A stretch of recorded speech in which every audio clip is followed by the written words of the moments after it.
Hello, everybody, and welcome back to another lab series video from BlockChyp.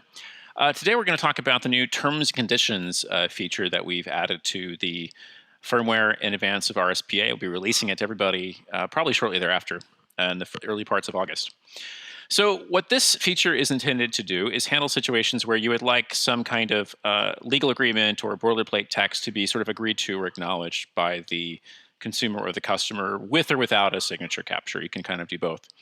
So what I'm showing you today is the POS simulator. This is a tool that we use internally to sort of take the place of the point of sale system, just so I can simplify demonstrating the process.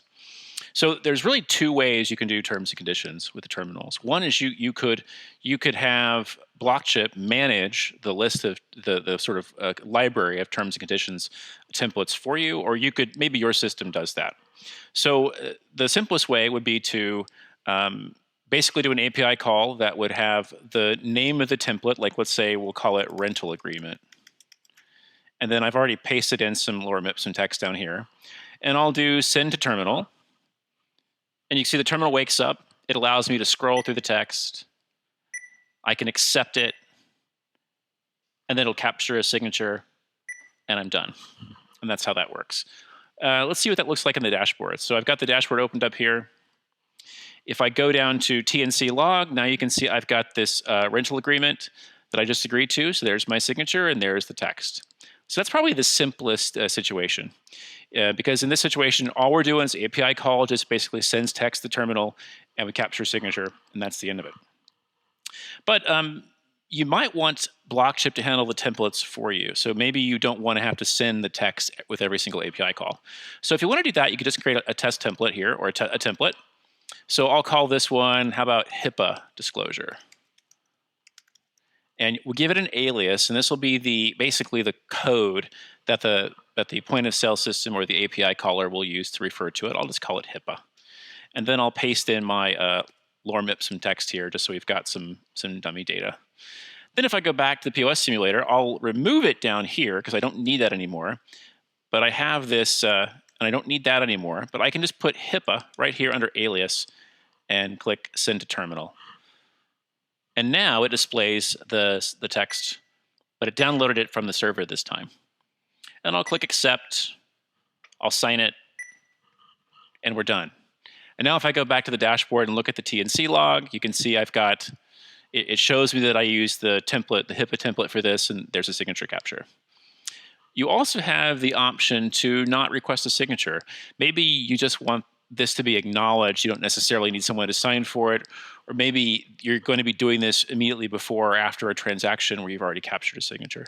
So all you do is just send the signature required flag as false, and we can click send to terminal again. And now all I would do is click accept, and then it's over. So it doesn't stop and ask for a signature. Now, in most cases, you'll want to do this in the context of a transaction and then somehow associate the terminal, the terms and conditions capture with the transaction. So I'm just going to run a quick test transaction here. Okay.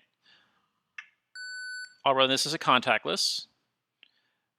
And as you can see, we have added contactless support to the terminals. We won't talk about that too much in this video, but it is there.